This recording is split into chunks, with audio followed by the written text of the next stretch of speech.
이 사진은 2006년 9월 18일 대구 달성군 한 야산에서 진행된 현장 검증 모습입니다. 모여있는 사람들은 상기된 얼굴로 현장을 지켜보고 있었고요. 유가족과 주민들은 고함과 욕설을 쏟아냈죠. 수갑을 차고 포승줄에 묶인 채 나타난 이 남자는 여고생을 납치하고 살해한 끔찍한 범죄자였어요. 사람들의 분노를 아는지 모르는지 이 남자는 자신의 범행을 태연하게 재현해 나갑니다. 피해자의 고모는 남자를 죽이고 싶다는 심정을 드러내면서 울분을 참지 못했습니다. 범인이 탄 경찰차 문을 손으로 두드리면서 너도 똑같이 당해봐야지 라고 소리를 치다가 끝내 사람들에게 기댄 채 울음을 터뜨렸습니다. 그런데 한창 현장 검증이 진행되던 도중에 범인이 돌발 행동을 합니다. 갑자기 피해자에게 용서를 구하고 싶다면서 형사에게 막걸리 한 통을 사달라는 거예요. 지금은 이게 사실 말도 안 되는 요구거든요. 들어줘서도 안 되는 거고요. 근데 경찰이 막걸리 한 통을 가져다 줍니다.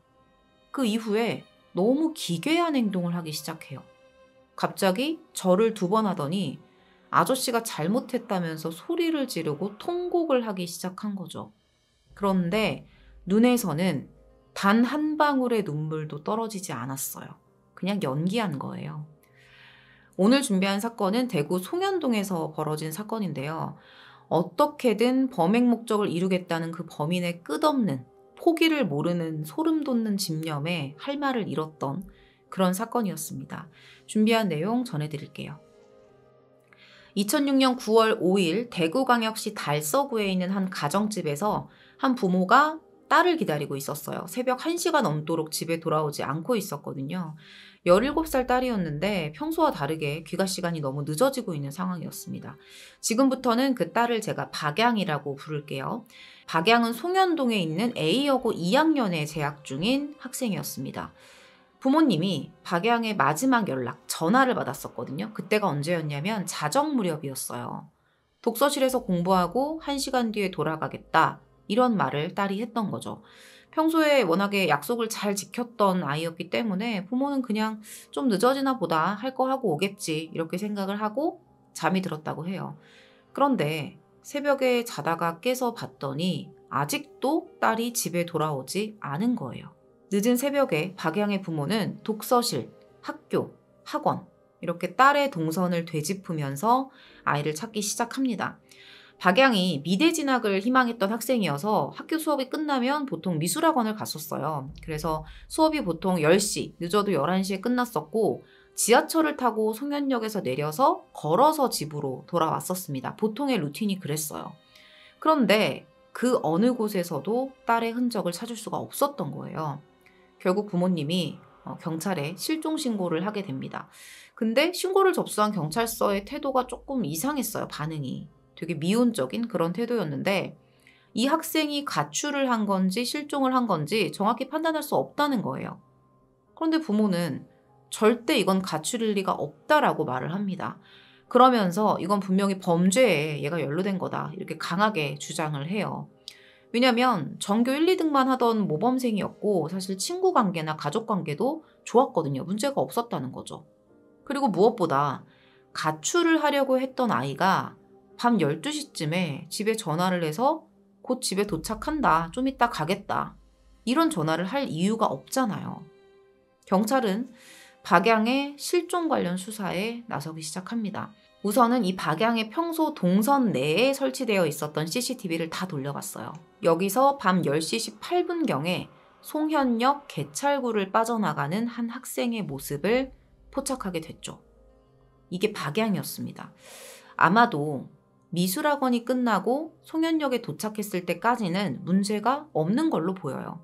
근데 이 화면, 이 CCTV 모습을 마지막으로 박양의 모습은 어디에서도 확인할 수가 없었습니다.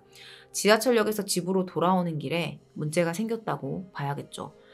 자, 그러면 귀갓길에 문제가 생겼다면 박양이 집으로 전화를 걸었던 자정에는 이미 누군가에게 붙잡혀 있었을 가능성이 높아요.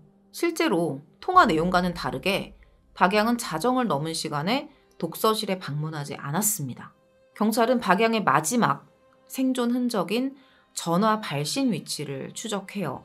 그 결과 대천동의 한 공중전화에서 걸려온 전화였다는 게 확인이 되거든요. 그런데 이 전화가 걸려온 위치가 이 여학생이 그 시간에 갈 수 있는 곳이 아니었다는 거죠.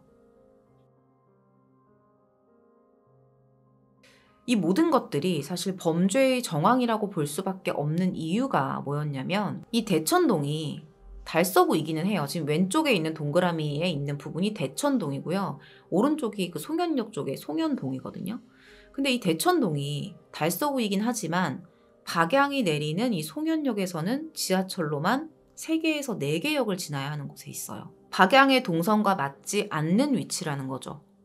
그리고 박양은 휴대폰이 있었습니다. 굳이 엄마한테 전화를 하는데 7.1km나 떨어진 공중전화에 가서 공부하고 가겠다? 이런 전화를 할 이유가 없었던 거예요. 그리고 마지막 결정적인 한 가지가 뭐냐면, 공중전화를 걸기 이전에 송현동 부근에서 이미 휴대전화 전원은 꺼졌던 겁니다. 이 사실까지 추가로 확인이 돼요. 심상치 않은 일이 벌어졌죠, 분명히.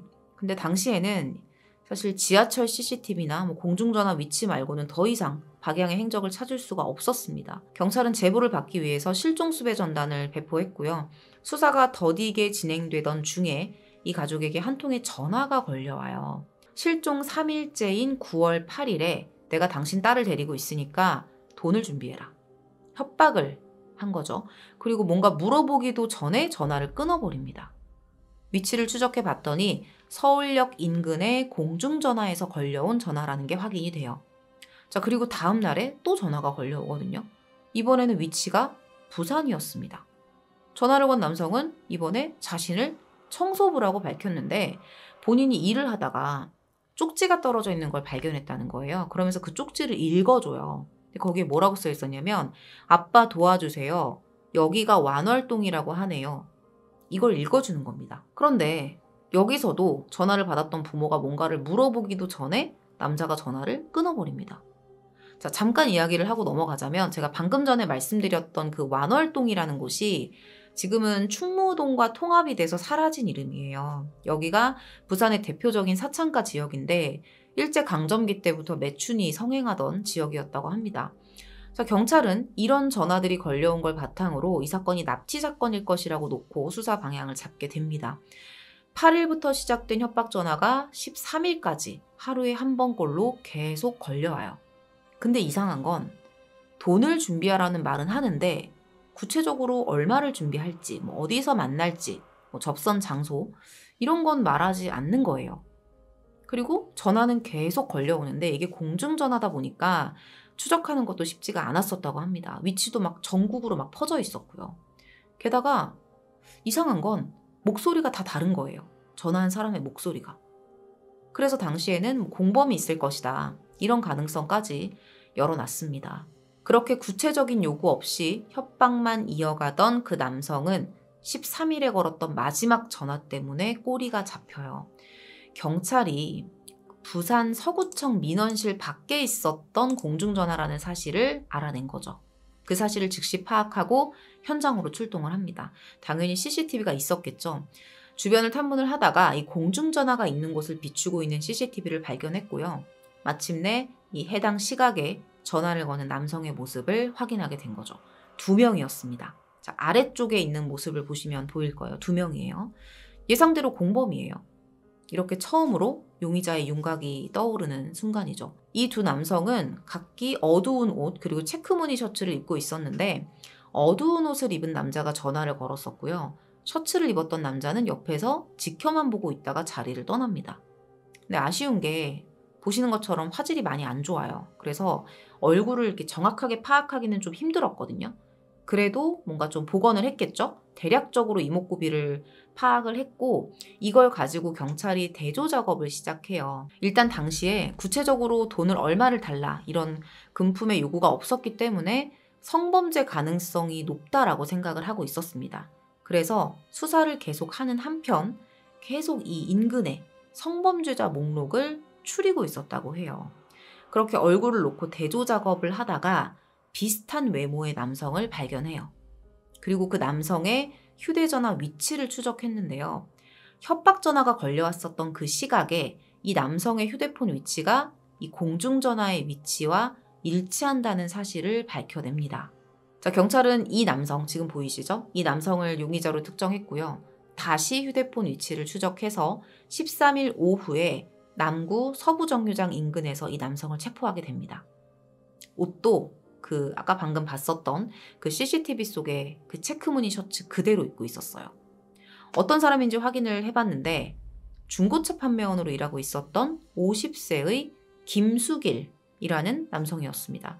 처음에는 저 절대 아닙니다 이러면서 막 범행을 완강히 부인을 해요. 나는 그 실종된 애가 누군지도 모르고 내가 지금 왜 체포됐는지도 모르겠다. 이런 반응이었던 거죠. 그런데 경찰이 김 씨의 전과 이력을 조회하는데요. 여기서 김 씨의 범행을 확신하게 됩니다. 완전 악질의 성범죄자였던 거예요. 김수길은 1984년에 성폭행으로 수감된 적이 있었고요.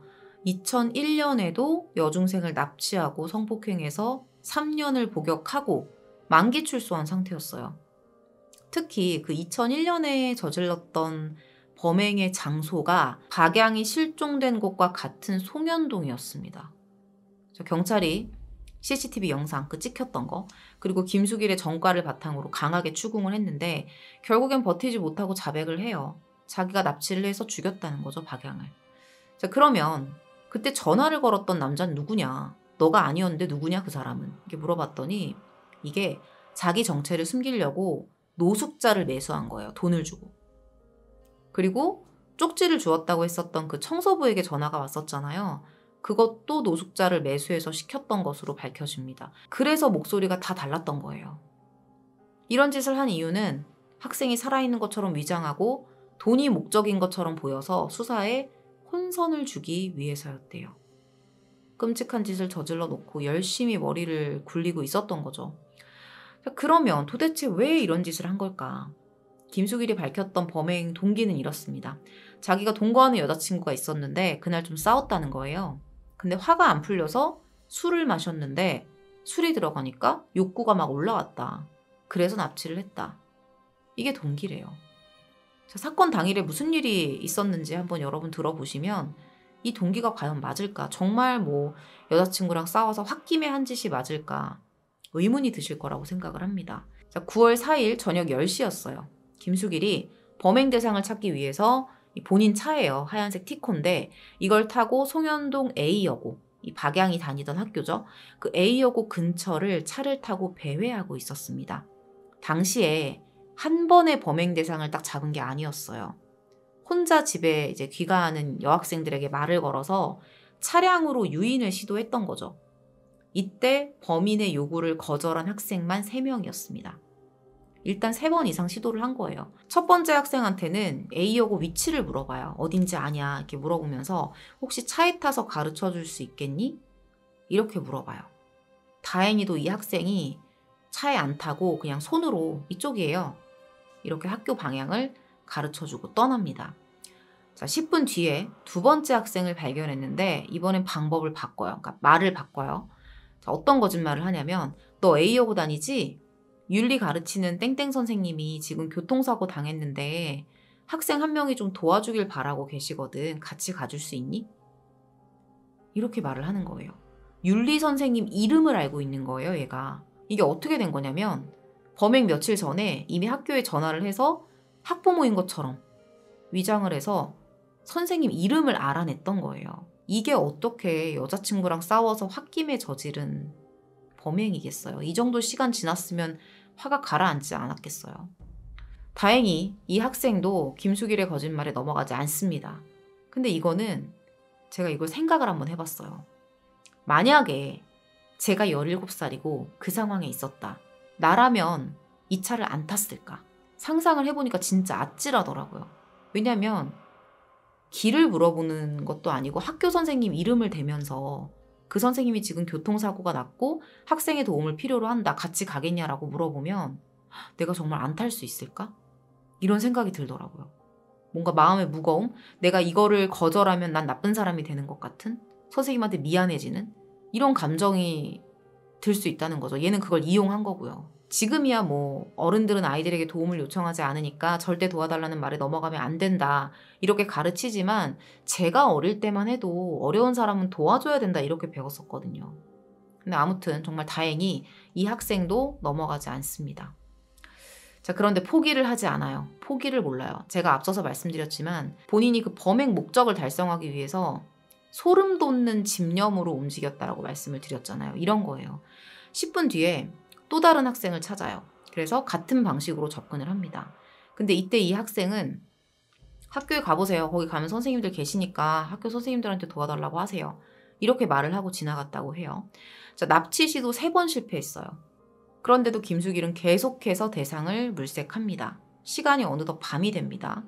밤 10시 40분경에 김수길이 송현동의 한 시장 입구 골목에서 한 여학생을 발견하게 되거든요. 집으로 가고 있었던. 자, 이 여학생이 바로 피해자 박양이었습니다. 이게 정말 저는 진짜 마음 아프고 화가 나더라고요. 김수길이 똑같은 방법을 써요. 아까 그 윤리 선생님 얘기를 하면서. 선생님 이름을 막 들먹이니까 박양이 여기에 속은 거예요. 그래서 김수길의 차에 타게 됩니다. 김수길은 박양을 조수석에 태우고 달서구 대천동에 있는 인적이 뜸한 옛 비상활주로로 차를 몰기 시작합니다. 그리고 차를 세운 뒤에 본색을 드러내기 시작해요. 입과 목을 누르면서 반항하면 죽이겠다고 위협을 했고요. 성폭행을 시도합니다. 그런데 그 순간 김수길 머릿속에 본인이 2001년에 성폭행을 하고 그 여학생을 살려줬다가 검거가 됐었잖아요. 이 기억이 스쳐 지나갔다는 거예요. 시간이 자정을 넘어서니까 이거 이대로 뒀다가는 얘네 부모님이 실종신고할 수도 있겠다. 이런 생각을 한 거죠. 그래서 범행을 멈추고 인근의 공중전화로 이동을 합니다. 그리고 박양에게 너 집에 전화해. 집에 좀 늦는다고 전화해. 이렇게 시킨 거예요. 그래서 전화를 해서 박양이 했던 말이 독서실에 들렀다 간다. 이렇게 말을 했던 거죠. 한마디로 앞서서 그 부모님이 딸의 귀가를 기다리다가 마지막으로 연락을 받았던 그 전화가 김수길한테 이미 납치가 되어 있는 상황이었던 거예요. 김수길은 박양이 전화를 걸게 한 다음에 달성군 백년사 인근으로 장소를 옮깁니다. 살려달라고 애원을 했어요. 얼마나 무서웠을까요? 그랬더니 옷을 너 스스로 다 벗고 강간만 하고 살려주겠다. 이렇게 말해요. 그렇게 스스로 옷을 벗게끔 만들었고요. 자신의 더러운 욕구를 풀기 시작합니다. 이후에 박양이 이제 살려주는 거냐고 물어봐요. 근데 이놈은 애초부터 살려줄 생각이 없었어요. 박양의 양손을 뒤로 하고 승용차 조수석에 엎드려 있게 시킨 다음에 등 위에 올라가서 목을 조르기 시작합니다. 이게 3, 4분간 박양의 숨이 끊어질 때까지 이어졌다고 해요. 경찰 조사에서 김수길이 했던 말은 자기가 박양한테 그랬대요. 야, 아저씨 차 흰색 프라이드야. 알겠지? 이렇게 말을 했대요. 그랬더니 박양이 아니에요. 아저씨 차 흰색 티코예요. 이렇게 말을 했다는 거예요. 차를 정확하게 기억을 했다는 거죠. 그래서 이러면 얘가 나를 신고하겠구나 라는 생각이 들어서 죽였다는 겁니다. 이게 누구 탓을 하는 걸까요? 그리고 지금 하는 말을 들어보면 모두 다 그 상황에서 죽여야겠다는 생각, 내가 뭔가 계획적으로 오늘 내가 여학생을 잡아다가 내가 범행을 저지르고 얘를 죽이겠다 이런 계획을 했던 게 아니라 범행을 저지르는 과정에서 이런 생각이 들었고 이런 생각이 들었고 얘가 이런 말을 해서 내가 결국엔 죽이게 됐다. 지금 이렇게 얘기를 하고 있는 거예요. 가만 들어보면 그런 얘기입니다. 김수길은 범행 이후에 0시 40분경에 인근 야산으로 향해요. 그리고 박양의 시신을 들고 20m 정도로 올라가서 그대로 그냥 바닥에 휙 던져놓고 자리를 뜹니다. 그리고 같은 날 오전 9시경에 여기에 다시 와요. 여기서 정말 입에 담기도 힘든 짓을 하기 시작합니다.